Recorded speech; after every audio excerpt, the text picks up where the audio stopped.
Oh my gosh, he posted 2 videos in 2 weeks? Whoa. If I see any comments down in the comment section that say, and I quote, OMG, he posted 2 videos within 2 weeks. That's crazy consistency. Keep it up. You're doing a great job. End quote. I hate you. That I hate you.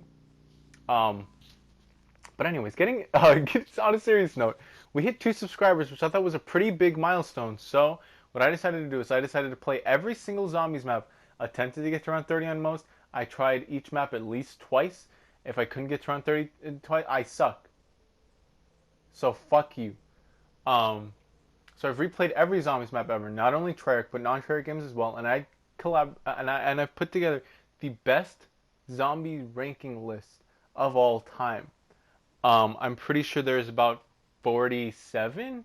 Editor, put up the actual number and put up how. Also, I want top left corner, put up the number, top right corner, put up how long the video is because it's a pretty long video, but I don't know how long. Here's how long, just in case you can't read.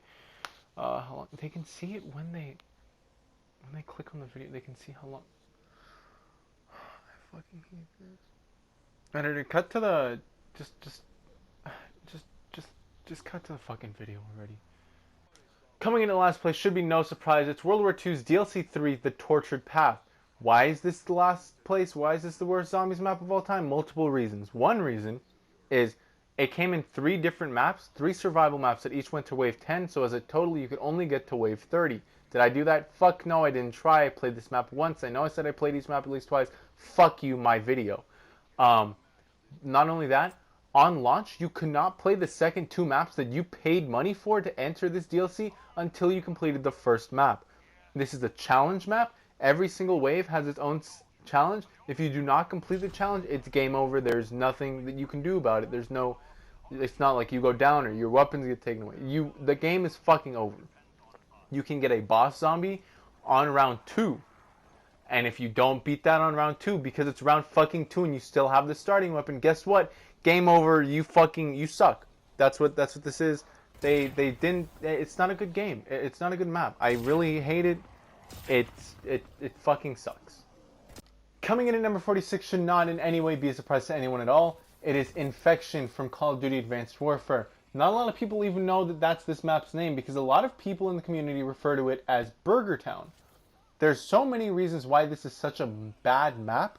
One of them being that the wonder weapon in this map, not the Cell 3 cauterizer, but the map-specific wonder weapon, the Magnetron, is a horrible wonder weapon. It fucking Mark 20, it tickles zombies on round fucking 12. I had it in this gameplay and I traded it out. I had Mark 15, I think, and then I was like, you know what, fuck it, let me get a rocket launcher instead, the Mayhem. Also, there are these stupid, you're seeing it on screen now, the stupid fucking escort missions. They're disgusting.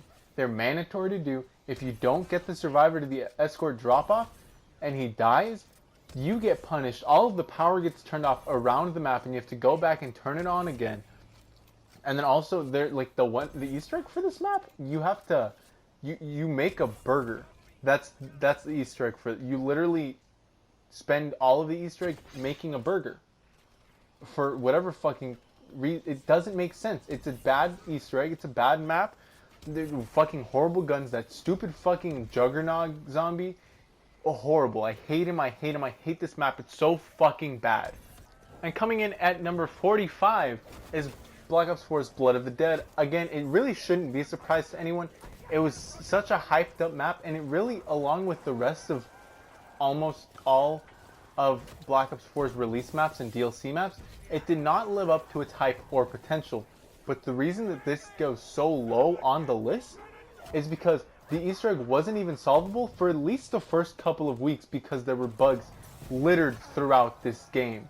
And especially, it seemed to hit really fucking hard on Blood of the Dead. Another reason was the boss fight. You're fighting a big Brutus. I get it, sure, yes, the story's amazing for this map, but the boss fight in itself is horrible. You're fighting a little like a big Brutus with a bunch of little Brutuses, and it's horrible. Some pluses that this map did have, though, in its defense, the Magma Gat was a great inclusion for a wonder weapon, and also it had the Where Are We Going song, which is honestly, it's a great song. I listen to it all the time. It's beautiful. It really is. But those are really the only two things this map has going for it, and one of it's not even a gameplay feature, so you take that how you will. Number 44, it's Black Ops 4's Voyage of Despair. Another big reason for this is the same reason that happened with Blood of the Dead. It really didn't live up to its potential. This map took place on the Titanic, if you forgot. I wouldn't blame you if you did, because it doesn't feel like it plays on the Titanic. It's a fucking facility map on a boat. The boat doesn't feel that big. It doesn't feel Titanic big. Everyone knows that the Titanic was fucking enormous, and the fact that this feels like I'm running along a dinghy for a whole map, it doesn't do it justice. Along with this, the Easter egg was one of the most weird and unrelated Easter eggs ever. There's a step where you shoot planets. Like, why the fuck? It doesn't make sense. The chaos perks, and this goes along with most of the other maps for this game. The chaos perks, the Odin, Odin, Zeus, Ra, and whatever the fuck the last one is. They don't look right in this map. They were made specifically for 9, and everyone knows that. And that's a big plus for that map, and I'll be talking about that later. But it really does not live up to anything. It looks like a lot of things are out of place. And the stupid fucking like little hook mini-boss shits, they suck. I hate it. We're moving on to number 43. Here we go. This is the next. Next up is Infinite Warfare's The Beast from Beyond. One of the big reasons for this is that until you turn the power on, you fight only cryptids. There are no zombies. You just get cryptids, which are the little aliens from Extinction.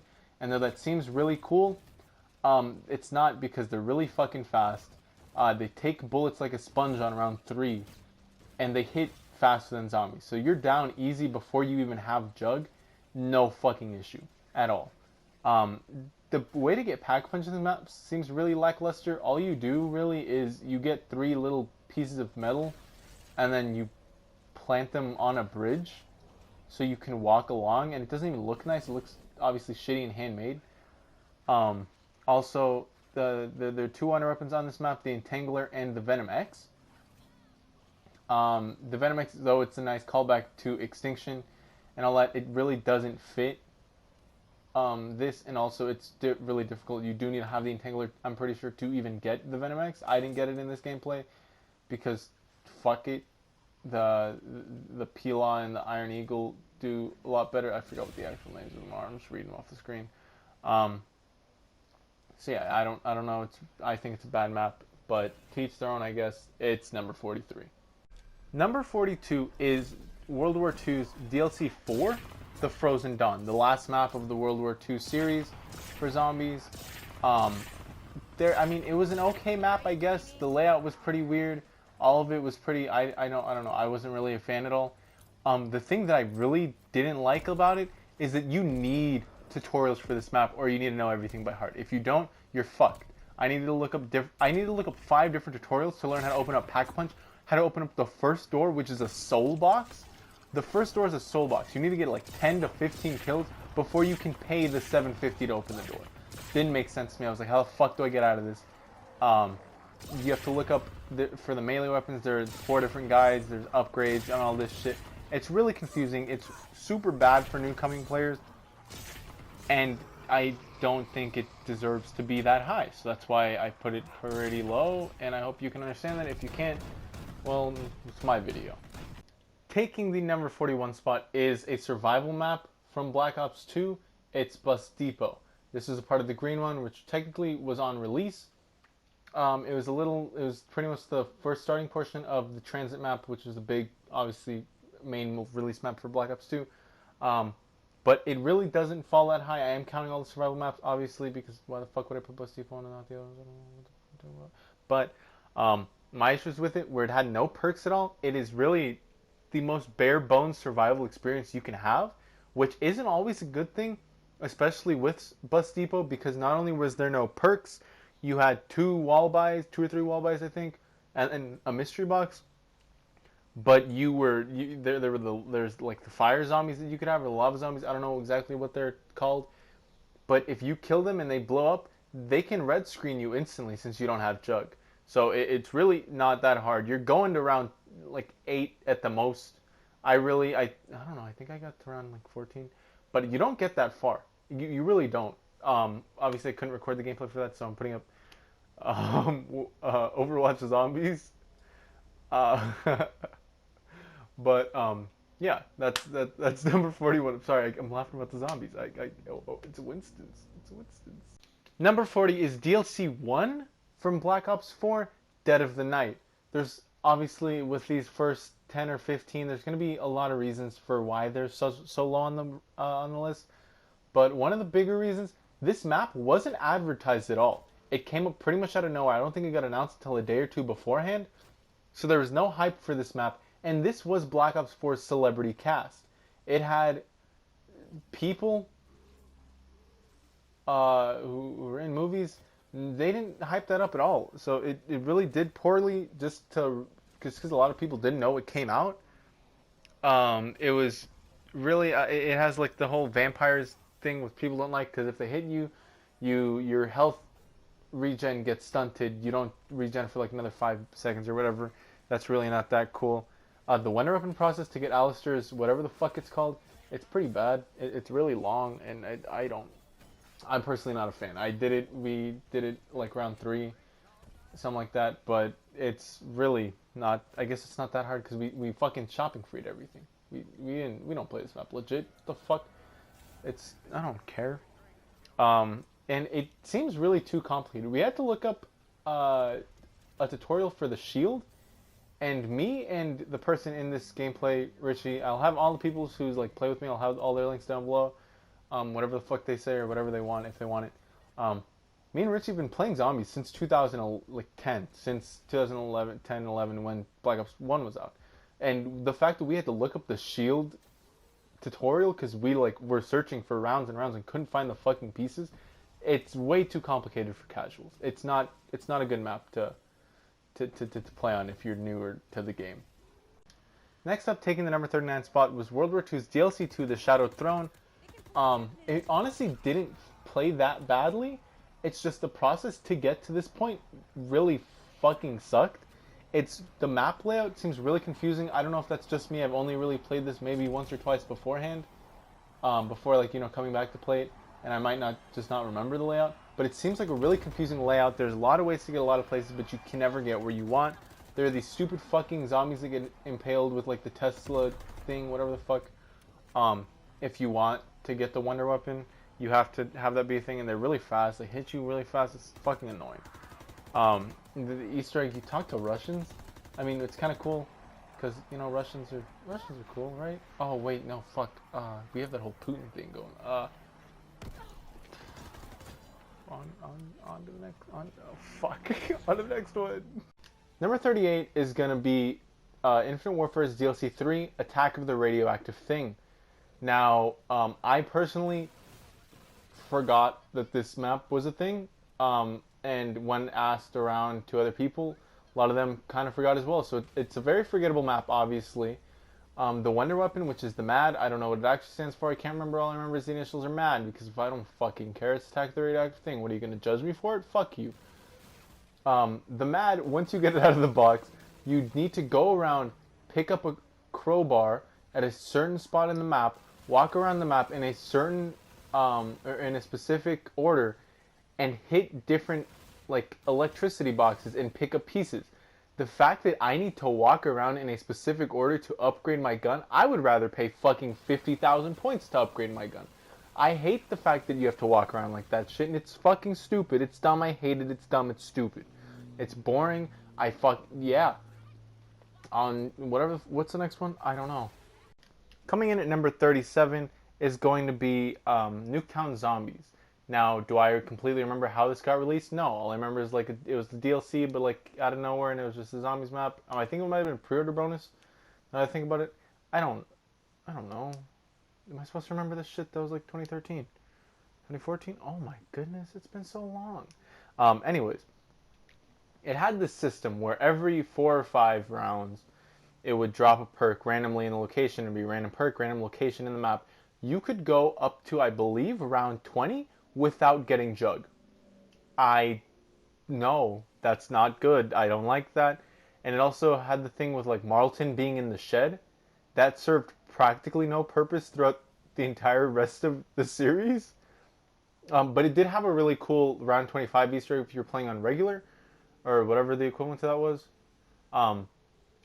which was on round 25, you would actually see the zombies turn from control of Samantha to Richtofen. So I thought that was pretty cool. Um, and along with that, it was really fun. It was probably one of my favorite maps to play in co-op off of Black Ops 2, just because it was such like a, I don't know, it was a good co-op experience. Don't judge me, please. Now, next up, it kind of surprises me how long it took us to get here, but it is Transit, the on-disc map for Black Ops 2. There are a lot of, this map definitely has a lot of potential, and it's been rumored to get a remaster in Black Ops 5 or whatever next year's Call of Duty will be titled. So that is exciting because it finally gets the like next gen engine to run on. But the Black Ops 2 version that we got simply wasn't sufficient. The bus was slow. You could power it with the turbine, but really no one really wanted to do that. Either way, even with that, there was that long bridge going to town that was slow as heck. The jet gun is notably one of the worst wonder weapons of all time. The Easter egg, I'm pretty sure, was building like, what was it, the nav card table, and it was like, oh, please build a really big like telephone. I don't know, stupid. And on top of that, there's the denizens. The denizens really weren't that much after you got the Galvanickles, which were a great installment in the Zombies series. I really did enjoy that, and they kind of made appearances in different maps, and even in the Nuketown map that came out in Black Ops 4, Alpha Omega. But it does, the way that it is, it really isn't that good of a map, so it does have to be down here at number 36. Number 35 spot is going to be another Black Ops 2 survival map. It's going to be Farm this time around. The reason this is higher up than, what was the first one, Bus Depot? It did have the original 4 perks. It had the Juggernog, Quick Revive, Speed Cola, and Double Tap, so that was a good thing. But it still did have the lava in the floor, so that really kind of took away from it because the lava zombies really were never fun to deal with in any map. But this was probably my favorite Grief map to play on, and that's just because of the way it played. I'm not sure. It kind of had like this whole thing. Definitely had better training spots than Bus Depot for sure. It had at least 2 or 3 to my recollection, but it still really wasn't that good. Which puts it down here at number 35. Number 34 is going to be Verrückt. It's a fun map, definitely, but especially playing it, I did play all of the World at War and Black Ops 2 maps on Black Ops 3 versions, the Chronicle versions, just because I needed gameplay for them and I couldn't get them on the PlayStation 3 because capture card, I explained this earlier. But, Verrückt's definitely a fun map. It was pretty difficult to get to around 32. So we ended up using Power Vacuum and just fucking around. That's why you see what you're seeing on the clusterfuck on the screen now. It did come up with the term Verrückt Sprinters, which stayed in Call of Duty Zombies for a while. And I guess it's not really that bad of a thing, but the fact that it's such a tight, it's such a close quarters map, and to have zombies that run at maybe 25% faster than normal zombies run and hit way faster than that, definitely was not a good thing, especially with the World at War system. They hit crazy fast too. It seems like you're too reliant on traps, which I personally don't like. I'm more of a training kind of guy. But the fact that I had to be so reliant on every trap in the map kind of took it away from me, or kind of took away from. And the bar room, the infamous bar room, it's kind of funny now, but really, like during the time especially, people expected to use. You can't even use the bipod in the bar, but it is really fun in Chronicles when you get to use gobblegums and just mess around because you can get to really high rounds without an issue. Next up is World War II's DLC 1, The Darkest Shore. Although this is probably my favorite map to play on World War II, or my second favorite map to play on World War II, the rest of the community and a lot of people I talk to seem to forget that this map exists. A lot of World War II's maps were known for being forgettable, and this is no exception.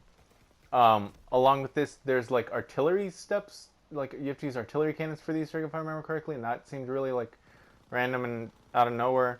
The little spider fucks, what are they called, the Muster somethings, they're scary, and they hit you so fast and they run so fast. It's kind of annoying. They break through my armor like nothing. I think it happens in this gameplay here. I'm not sure if we'll get to it because I might run out of time beforehand. But some good things about this map was it was actually scary the first couple of times I played it. I did actually I was like jumpy and all that, so that's always a plus. And then the Wonder Weapon, the Saw or the Rip Saw or RIP Saw, it had 3 upgradable like routes or whatever. It was a pretty good Wonder Weapon. It was really fun and innovative in my opinion. So that is a big plus for this map. coming in at number 32 is going to be Zetsubo no Shima. This was DLC 2 of Black Ops 3, and we're kind of going away from the bad maps and going to more the worst of the good maps. So from this point on, there are going to be a lot of good maps. I'm still going to try to give some reasons why they are so low and why they are so high, same as all the other ones. For this one, it seemed way too focused for my liking in like plants. It was like a map full of, it made me feel like a botanist pretty much. I wasn't too into that, but I mean, it was okay. The pack-a-punch process was weird because you had to like get the different pieces from the different doors, and I remember the one where you have to like go into that room where the purple water is. You have to like walk around and stab every fucking like dead corpse or whatever the fuck it is, and it seems like it's always that the pack-a-punch piece is always in the last fucking one, and I always forget one, and I'm walking around that place for a minute and a half wondering what happened. But the boss fights in this map was amazing, and so were the Marshall Mathers. I don't remember what these pistols are called, so I just remember they're called the Marshalls. These pistols I'm using in the gameplay. They're really fun to use and really good. I'm sad that they didn't make a comeback in any other map, but that was a big plus from this map. Also, the spiders were a bit annoying, and that's why this scores as low as it did. I'm sorry, I wish you could put it higher, but you really can't when you compare it to other maps. Before I start this one, the gameplay got corrupt in the process of me sending this over to the editor with all the voice lines, or with all the voiceovers.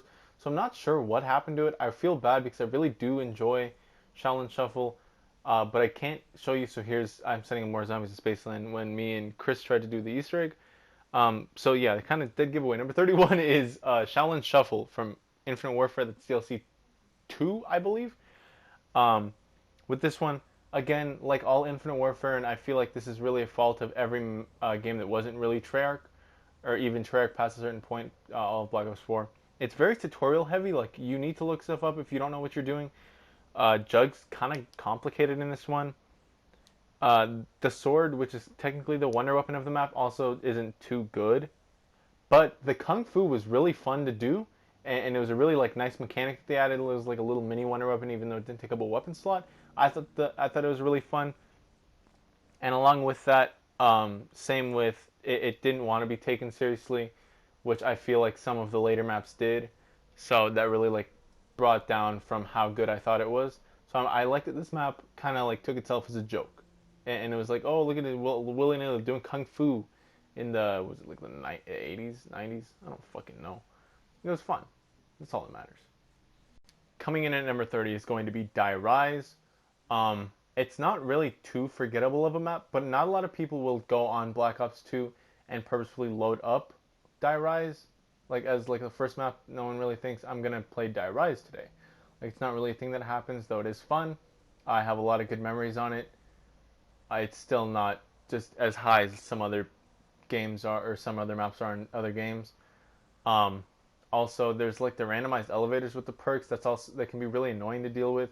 You can fall to your death in multiple ways, whether you're going down an elevator shaft or just trying to make a simple jump, or something glitches out, you're dead for the whole round. So that's never really cool. But it did introduce some of the best wall weapons we've ever seen in Zombies, and I think we'll ever see, with the PDW, SVUAS, and the AN-94 all being introduced in this map for a reasonably cheap price. And they've been staples. They're included in custom Zombies maps and Zombies maps. They're wanted back. They're remade. Stuff like this. They really are super useful and staple weapons when you think of zombie wall-wise. Here in the number 29 spot is Groston House, which is kind of like the prologue map for World War II zombies. It honestly is a really good survival map, and I think that if it was created by Treyarch, it would have gotten a lot more traction than it did, just because Treyarch is very much known for being the zombies, developer. It did have a lot of tight corners, which could get annoying at times, but for the most part, it was fine. It was great for survival. There were so many like little tiny Easter eggs that you could do to just really get to those high rounds, and also using getting the high rounds and doing a bunch of challenges in Groston House unveiled a lot of hidden characters that you could use in World War II, which I always thought was pretty cool. I only got a couple myself, but still, without a doubt, it's a very good map. Coming in at number 28 is going to be Black Ops 4's Classified. Now, it's very well known that this is a remake of the map 5 from Black Ops 1, but Black Ops 4 did not stray away from putting their own twists on the map. Some of the biggest and most notable downsides, which I'll get out of the way now, are the fact that the Easter egg for this map was literally getting to around 150, and it was almost impossible to complete within the first couple of months because Black Ops 4 was so buggy. And another one was this map completely guarantees that you need a shield. If you don't know how to do it, you're not going to have as good of a time. But other than that, it is a pretty good map in my opinion. I did like the addition of No Man's Land being the new pack punch area instead of the President's Room. It did a nice twist. The Winter's Howl is so much better in this game than it is in Black Ops 1. So I'm really appreciative that they made this an actual wonder weapon that I see as usable. And also McNamara's little cameo, which is you can interact with the door, and it's McNamara's voice, and there's a bunch of voice lines for that. I always thought that was really cool, just because McNamara was one of my more favorite characters from the original Five group, and he's also just an interesting character in Black Ops and Zombies history. Coming in at number 27 is going to be Exo Zombies Carrier. This was the third DLC of Call of Duty Advanced Warfare, and also the third Exo Zombies map, since of course, as I stated earlier, they started late. Um, this really is, without a doubt, a good map, but there are things that just put two of the other maps above this one, and that's the bomb squad rounds. There are rounds in this map. If you didn't know, I'll explain it.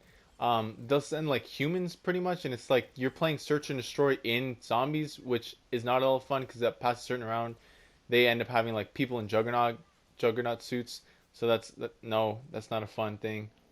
And they bring back the zombie boss from Infection. It's the like big juggernaut guy who's a zombie and EMP. It's annoying. But the LZ-52 Limbo is honestly not that bad of a gun. It's also not that flashy, but it's still it's good. I think it's pretty useful. It is one of my favorite wonder weapons of all time in zombies. So there's that. Also, it has a really fun Easter egg, including like the drunk Easter egg stuff where you need to like walk around, but you take the bottle and all that. It has a plinko board, and it has Bruce Campbell, also known as Ash from Ash versus the Evil Dead. So I'm sorry, that was I was told to put that one on there. I'm sorry. Yeah, so that's why Carrier is number 27. Number 26 is going to be Shin Onuma. It is the third map ever released in Zombies history, being a part of the third DLC for Call of Duty World at War. But it's also gotten a remaster in both Black Ops 1 and in Zombies Chronicles with Black Ops 3. I really had to kind of stretch to find a bad reason for this map, and the only thing that I could come up with was that there's a lot of water in some of the training spots, and it really can mess you up super fast if you aren't careful. But other than that, it's a pretty good and memorable map. I really do like it. I think they did the split random perk system correctly, and they really nailed it in this one, and I feel like they tried to recreate it in Nuketown and it just didn't work, because you split up into 4 different sections of this map, and there's a perk at each side. It's really good for co-op. And also with that, it brought one of, if not the most famous trap in Zombies history, which was the Flogger. It also did introduce the Wunderwaffe DG2, which was one of the first wonder weapons, or map-specific wonder weapons, not including the ray gun, to be in Zombies. So that's always going to be a plus for this map, and it deserves the number 26 rank in my eyes. Number 25 is going to be the first Zombies map ever. It is going to be Nacht der Untoten. It was originally released, obviously, in World at War, remastered again in Black Ops 1, and the third time in Black Ops 3, Zombies Chronicles.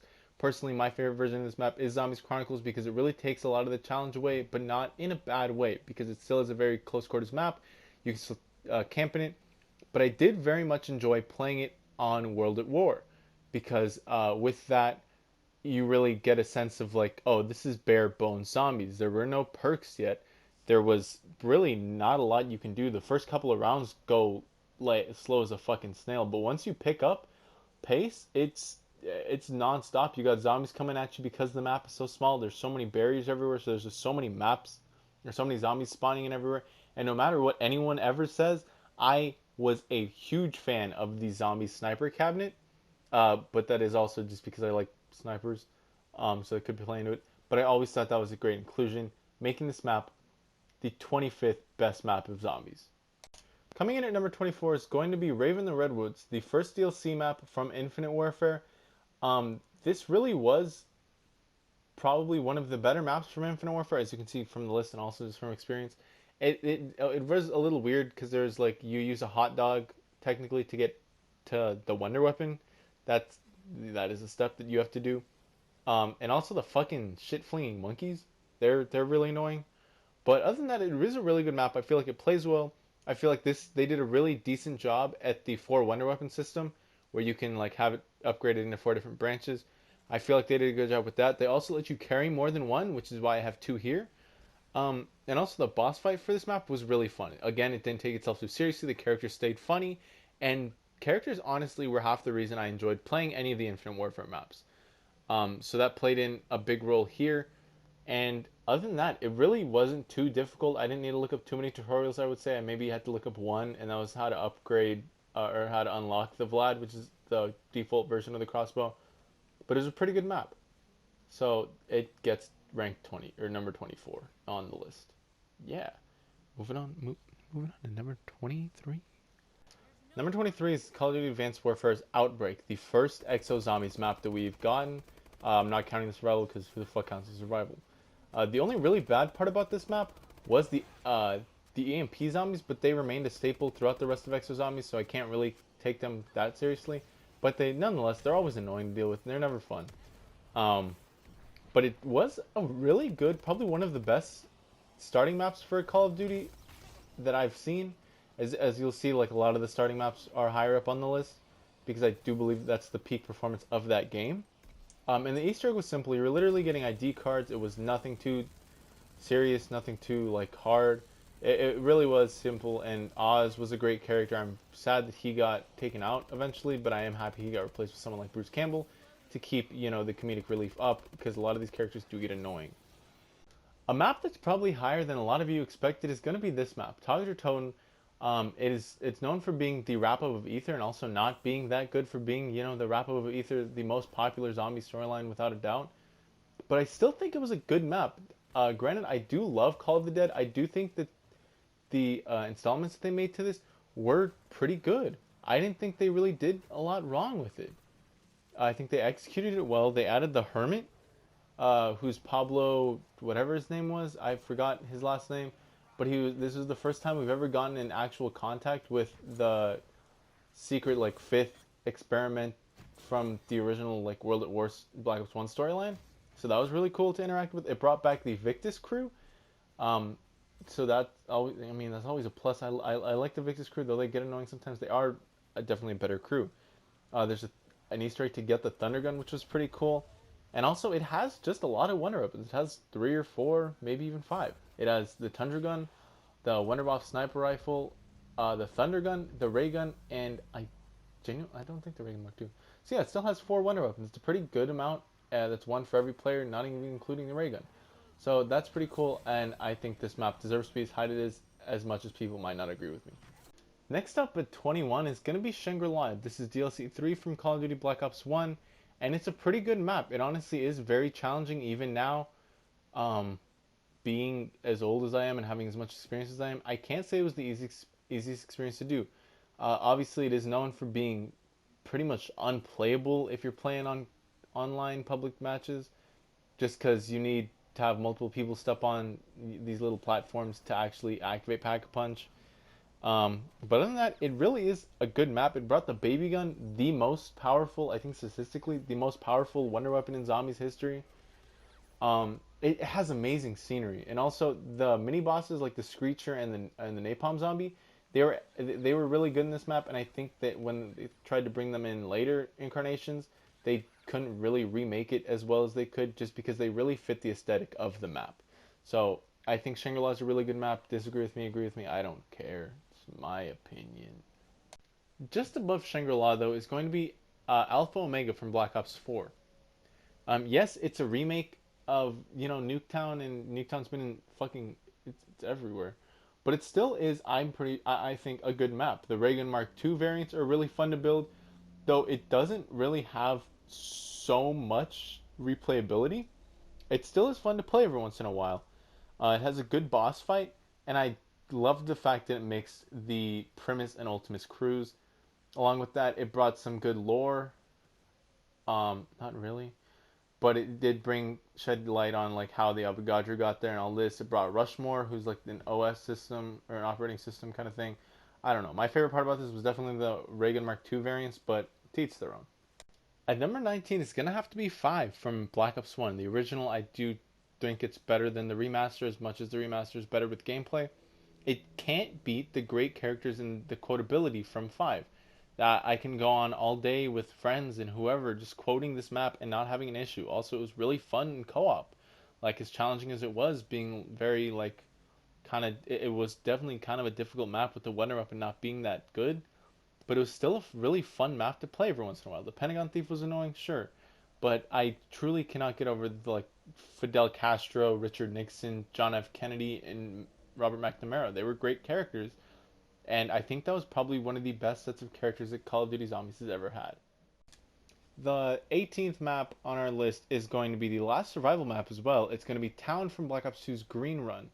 Once again, of course, it's a survival map. We've been through this, but I do think this is the most well-established and most playable survival map on all of Black Ops 2 because it includes all of the 4 perks. It has enough space to run at least 4 or 5 different trains. Like that, you can play a full match of Grief on this and be completely fine. No one's really bumping into each other. And it includes the pack punch, which is a big difference between all of the other survival maps.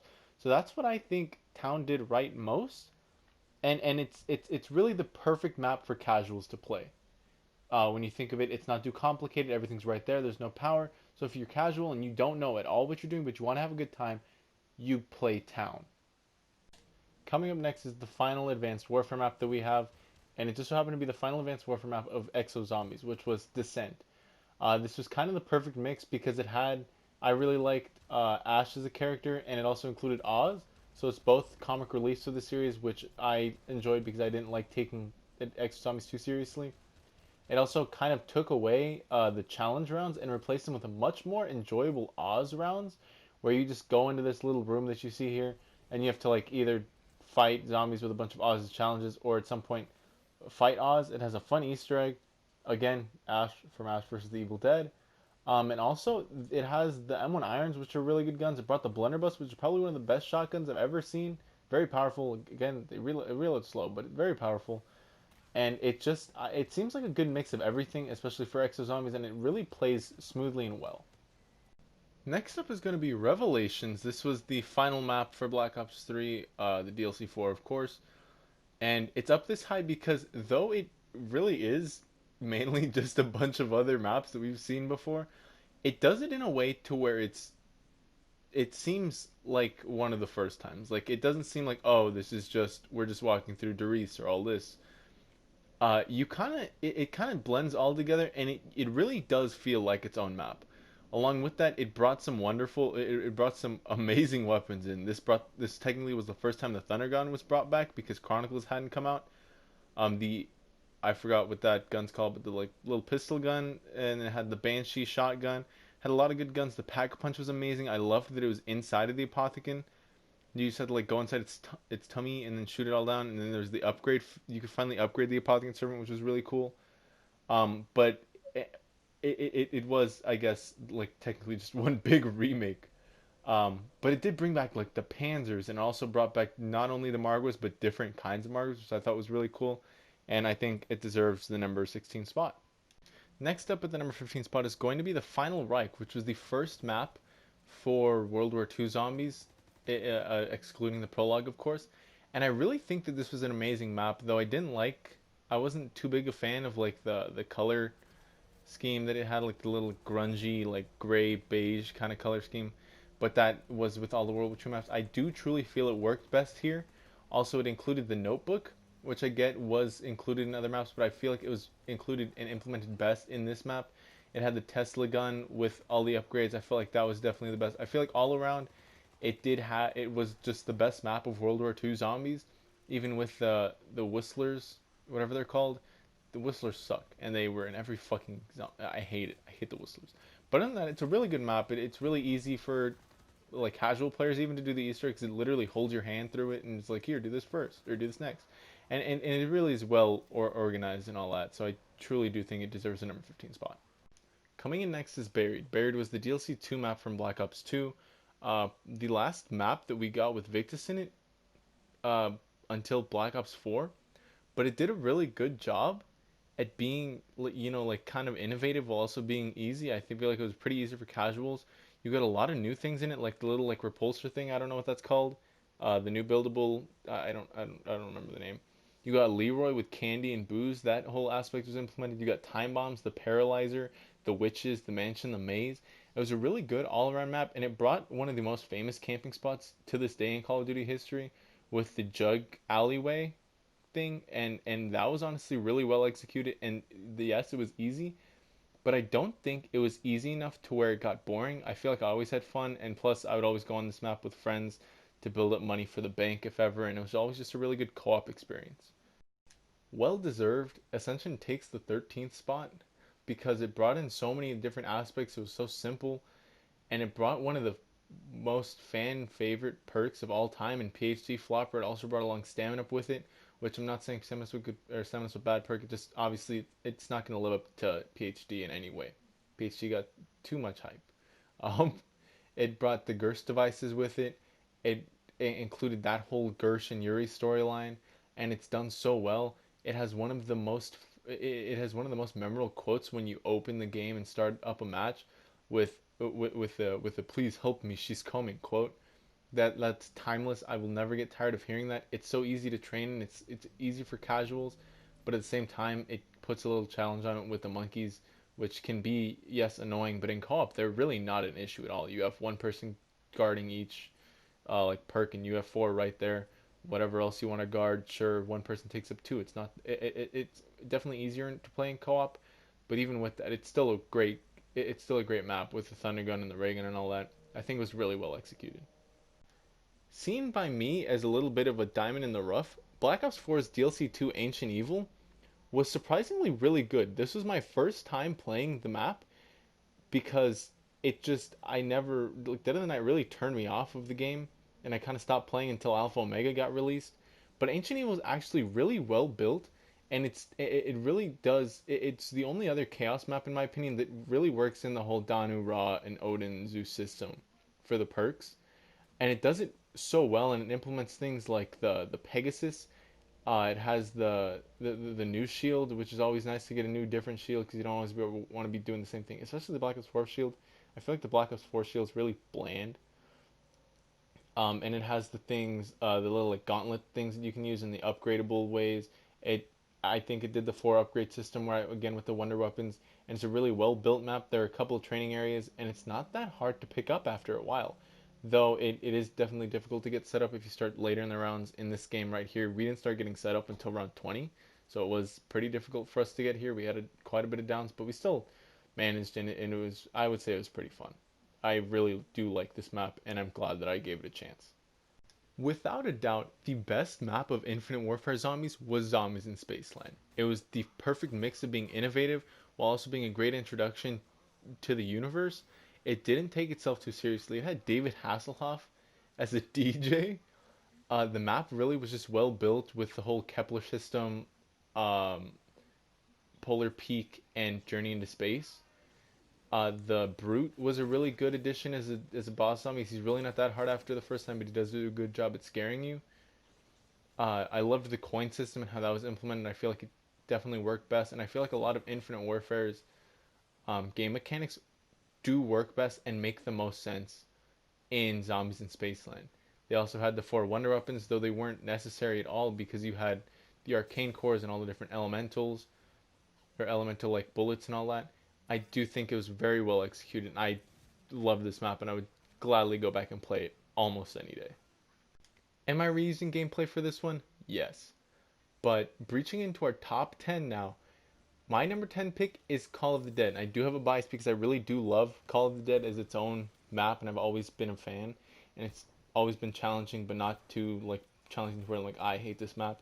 It brings in a lot of good things, like George Romero as like a little mini boss zombie. He was definitely one of the best. I love him. I do like him more than I like the astronaut, without a doubt.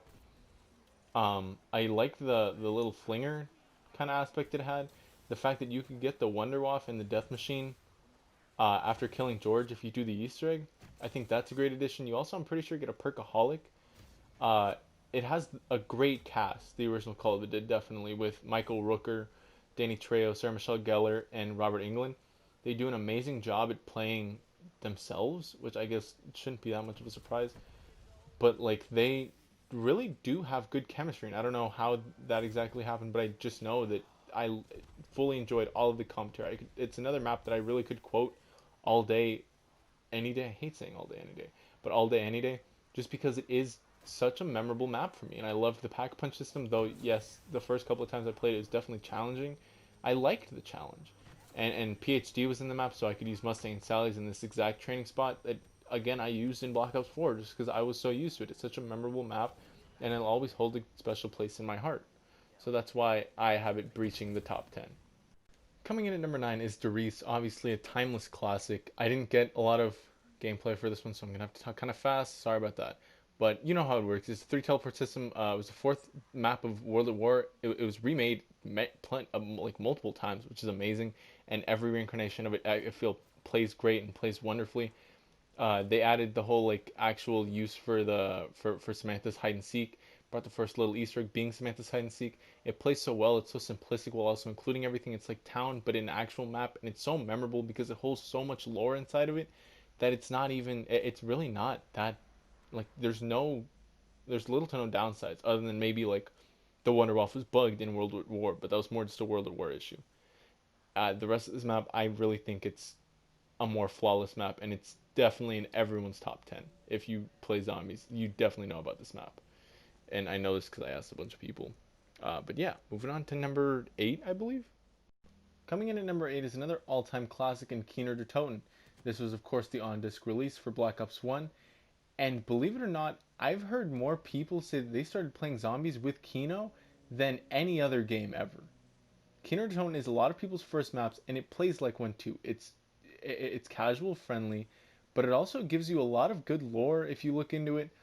There's the meteorite the 115 meteorite Easter egg for the song, which was one of the best, and I'm pretty sure the first song Easter egg. It was the birth of the Mustang and Sally's, which was amazing. One of the fan favorite guns, and a lot of games have tried to recreate it, including Infinite Warfare and World War II. It has the Thunder Gun, the ray gun. It has everything you want for a small map, and plus the theater train is it's unbeatable. It really is the classic training spot. Coming up next is gonna be Moon at number 7, and there's so many reasons for this. One being the wave gun, also known as the zap guns, which was kind of the map specific wonder weapon. Had the QEDs, the Gersh device. The Easter egg was easy, though it is probably the most RNG Easter egg ever. The astronaut was always fun, though he was a good challenge because no matter how good you are, if you run into him, that's your perk or your perks. No Man's Land was a really good installment into the game.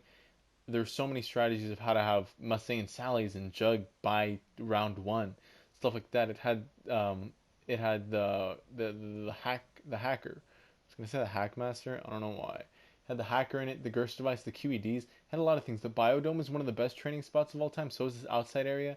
There's more. You can train in the spawn room. It has one of the fastest times for zombie spawning. I'm pretty sure in Call of Duty history. And it just plays so nice, and especially the Zombies Chronicle version. Zombies Chronicles made this without a doubt the most beautiful remastered map in history, and probably the most beautiful map I've ever seen, remastered or not, because the moon looks so like I get that it's the moon and it's all gray, but it looks so nice. It looks so detailed. So does the Earth when you look at it, and so does No Man's Land. Everything about this map is done right. I really do not have any complaints for anything coming up. Coming up at number 6 is going to be 9. I don't have a lot of time to talk about this. I literally have a 38-second clip. But this was the map that the Odin system was made for. It looks perfect. It's built perfectly into this map. The scorpions look amazing. These little the challengers, whatever they're called, like the brutes and all that, they work well. The tigers, of course, they were buggy to begin with, but they're fine now. The boss fight is an amazing boss fight. I'm pretty sure it's my favorite boss fight of all time. And this map just works so well. And this is the only map on Black Ops 4 that I truly believe was made to be played on Black Ops 4, and this is the best way it could be played. That's my case for why it sits at number 6. Finally reaching our top 5, to open it up, it's going to be Shadows of Evil. And this might come to a surprise to some, but I truly believe that the innovation this map brought, plus the cast of characters featuring people like Jeff Goldblum, he's the only actor I remember, like he's the only name I remember off the top of my head. Um, it really was such a great map. It brought the Apothecary Servant. It brought that whole Margwa aspect to the Ether storyline, which really expanded it, and I think for the better with the summoning key. Though that's when it did get quite a bit more confusing, but I think it still does well. Little Arnie's are amazing additions. The Shadowman boss fight, while yes, it's a little lackluster, the Easter egg's still fun to do. It's still not that hard. I just wish that I could do it solo, or at least not 4 players. The Civil Protector was a great addition, and it just looks so amazing to be in Morgue City. Morgue City looks so beautiful, and the swords, though not used often, they're still very useful. And I truly think this map is the best starting map of all time, or the best on this map in any Call of Duty Zombies, and it looks beautiful and it's done to perfection. Am I reusing gameplay again? Yes. Does it matter? Shut up. Coming in at number 4 is going to be Mob of the Dead, the original one. Obviously, this is Blood of the Dead gameplay, but it's Mob of the Dead is my number 4 spot, and it just brought such again all these maps coming up brought up so much to not only the storyline but to gameplay aspects and to the community as a whole. Like this is when we got the plane, we got the acid gat. I remember how excited I was to use the acid gat and the blender gat, and that's when YouTubers like El Hugany were like popular and gaining traction a lot for his song remakes and stuff like that. Brutus, it was our first time seeing him, and no one really knew what to do. It was such a fresh zombies experience, and I feel like we haven't gotten a lot like this since Black Ops 2, which is kind of sad. But that doesn't mean that any map past Black Ops 2 is bad. It's just this really was one of the last bits of like true originality that we got, and I think that the characters were amazing. I literally remember the whole Mob of the Dead opening, word for word, and I'm not afraid to say it. I just don't have enough time. It brought characters like Al Arlington, Sal DeLuca, Billy Handsome, and Finn O'Leary. Amazing characters. Brought the whole Blood Vials aspect. I think that this map truly is one of the best maps of all time. Coming in at number 3, it really shouldn't be a surprise for it to be in at least top 5. It's Gorod Krovi. This map, I think that Black Ops 4 for the most, or Black Ops 3, sorry, Black Ops 4 sucks. Black Ops 3 for the most part is the best zombies map, or the best zombies game of all time, even arguably excluding Chronicles, because it brought things like Gorod Krovi, which it has so many new things in it, like the Dragon Shield. It did fan service by bringing back the PPSH. They gave us the Reagan Mark III, which technically I get that it's not really like the Reagan Mark III, but it's still the Reagan Mark III. We got an amazing Easter egg, an amazing boss fight, that touching story between the two Nikolais. It really was. I almost did shed a tear. I'm pretty sure. I think I did like cry a bit when I first saw or when I first completed the Easter egg and got the cutscene. But it's really sad. It brought the little like fucking, I forgot what they're called, the manglers. Manglers are always a fun little thing. They aren't too hard, not too thin. The Valkyries, again, same thing.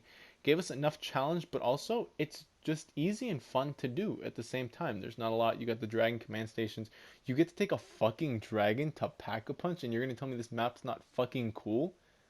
Yeah. Shut up. And I got a wrist drag, and I'm like fucking what that bitch Amelia Earhart from Game of Thrones. I know that's not her name. Please don't roast me in the comments. Please don't. These top 2 picks are where it gets really iffy for me, because I did take a lot of time to think about this, because I truly do love Origins. It's personally my favorite map, but when you have to look at it from an outside perspective and look at it as a whole, I think that Origins is the second best map of all time. It is obviously one of the most memorable maps, one of the most innovative maps, bringing us the Primus crew. Everyone was in love with this. There were so many things made from it. The Rainbow Perk Challenge. There was the staffs. The Easter egg was amazing, and it's not too hard to do. Again, it's like casual. It's good for casuals without looking up too many tutorials. It pretty much fucking hands you the staffs a lot of the time. At least the ice staff literally gets handed to you. It's like, oh, fucking dig up a pile at the right time, and there's this. There's so many things like the Maxis drone, the G strikes, um, and even especially in Chronicles. As much as I love Gobblegums, a lot of the time, excluding this gameplay, I play it without using Gobblegums because I like that natural feel, but it looks so good with the remaster. And it's amazing, and all the staffs are great, and there really is nothing bad about this map. Like, this truly is a fan favorite almost all the way around, and a lot of people pick this as the best map of all time, and it's completely understandable why. It's it even was my favorite map of all time. This brought the shield. It's like I had to look at it from an outside perspective and see it as a whole, and I did have to put it at number two, which really saddened me, and it took me a lot of time to realize that number one spot is being held by. If you can't tell, I'm not good at transitions. But the number one spot, the best zombies map in my opinion of all time, is Dreisendrach. And this is a controversial pick because a lot of people think that this map is too easy, and yes, it might be easy, but that doesn't mean it's bad. It took every aspect that Origins implemented and just did it 10 times better. And I hate to say it, but it's true. The bows were a lot better. The bows were made to where they're all effective against the Panzer Soldat, which also got brought back, by the way, because he was such a fan favorite. The story was amazing. It was the first time we saw a Primus character kill their Ultimus version, excluding Richthofen's scene, because we weren't aware at all that this was how it was gonna go. So this was the first time we saw that. The Panzers, the boss fight was amazing, and it was our first boss fight, or pretty much it was technically our first boss fight ever. Fuck the Shadows Reaver boss fight. That shit sucked. We were shooting at a floating like brat stall the whole time. But this map did everything to perfection. Truly have no like downsides about this. It even like even if you don't know how to upgrade the bows, you can get the bow easily by feeding dragon heads around the map. It's the same as Mob of the Dead, and it's not complicated. You can accidentally kill a zombie by the dragon, and then realize, oh, I should probably feed it because it fucking ate my zombie. And then the bow of the ancients, or the ancient whatever the fuck it's called, gets placed and all that, and you can upgrade. And it's such a fun time to do, and it's also easy and not too difficult. And that's why Dreisendrach is the best map of all time. And I'm sorry, I can't. That's what I think. At least, fuck you. Wow, wasn't that a hoot? Ranking that literally took me over a month to get all that gameplay and to devise this whole thing. I've went over this list with at least four other people, and I really am proud of this. So I don't ask for likes, and I'm still not going to, because fuck that. I will never ask for likes unless I'm asking for likes. Then I might ask for likes. But I really do think that this is one of my better videos just because of how much time I put into it, and it really feels like it's my own, though still not editing it. I sent it to the editor. Thank you. Shout out to him. He's editor's note in my comments, I think, and I think that's pretty funny. He made a whole account just to comment on my thing. But yeah, it's amazing, and I really feel proud of this. And there's a lot more content coming out. Like, I have some Warzone and Modern Warfare highlights. I have the Minecraft series that I started, SMP Season 2 is now out, and that's all up and going. There's, what the fuck else is there? Am I running? GTA highlights coming soon. There's a boys game night, which includes me, John, Nathan, and Simo. And it's been a while since all four of us have been in a video. There's Dead by Daylight videos that I'm ready to send over. I have so many things coming out soon, and I'm really working my ass off, and it feels great, honestly. It feels so natural, and I can't thank you guys enough for any support that I'm given. And I get that a lot of it is that I do get like shit every now and again. I'm fine with that. It just happens. But I can't thank you guys enough for the amount of support that I get given in any video and all that. And I just thank you guys. And to leave this video off, I'm gonna leave it off with a quote from John. So John, take it away. Bruh, that's a lot of zombies.